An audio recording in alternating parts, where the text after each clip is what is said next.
এখন বাজে রাত্রি প্রায় 1টা। খুব খিদে পেয়ে গেছে, ঠাকুর দেখে ফিরছি বলবো না, ঠাকুর দেখতে দেখতে যাচ্ছি আমরা। তো এখন চলে এসেছি আমরা কোথায় বলে দাও? বাইপাস ধাবা।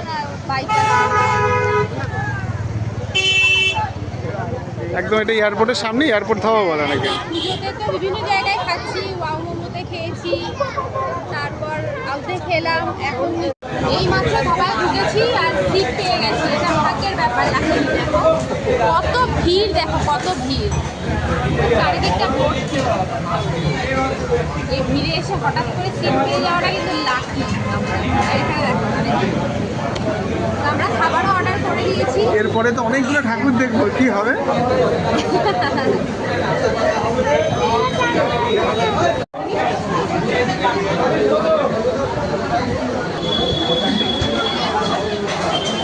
খিদে পেয়েছিল বলছিলাম, আমার সবার ফার্স্টে যেটা অর্ডার করে দিয়েছি বিরিয়ানিটা চলে এসেছে। এটা যেহেতু রেডি থাকে,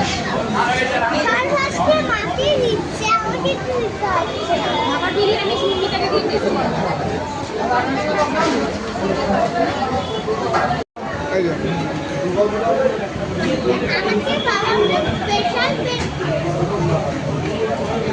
বিরিয়ানি শেষ করতে পারিনি, সেকেন্ড যে ডিশটা অর্ডার করে সেটা চলে এসেছে।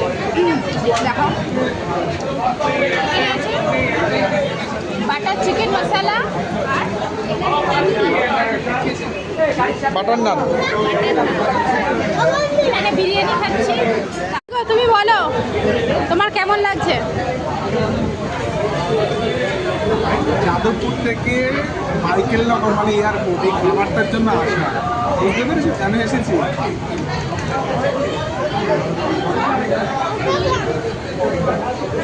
এখানে মোটামুটি রাতের ডিনার চলছে,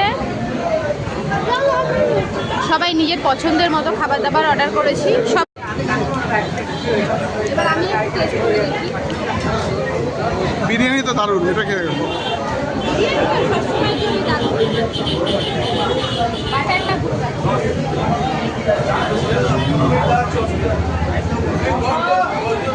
বাটার দিয়েছে দেখেছি এটাতে,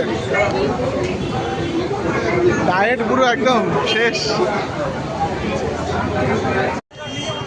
পুজোর সময় ধাবায় খাওয়ার এক্সপিরিয়েন্সটা খুব ভালো। মানে বিভিন্ন জায়গায় খাই তো, পুজোর সময় এক এক রকম লাগে খেতে। এমনি সময় এসে যেরকম খাবার দাবার, অন্য সময় পুজোর সময় এসে অন্য রকম লাগে। তো আজকের এক্সপিরিয়েন্সটা খুব ভালো লাগলো খাওয়া দাওয়া করে।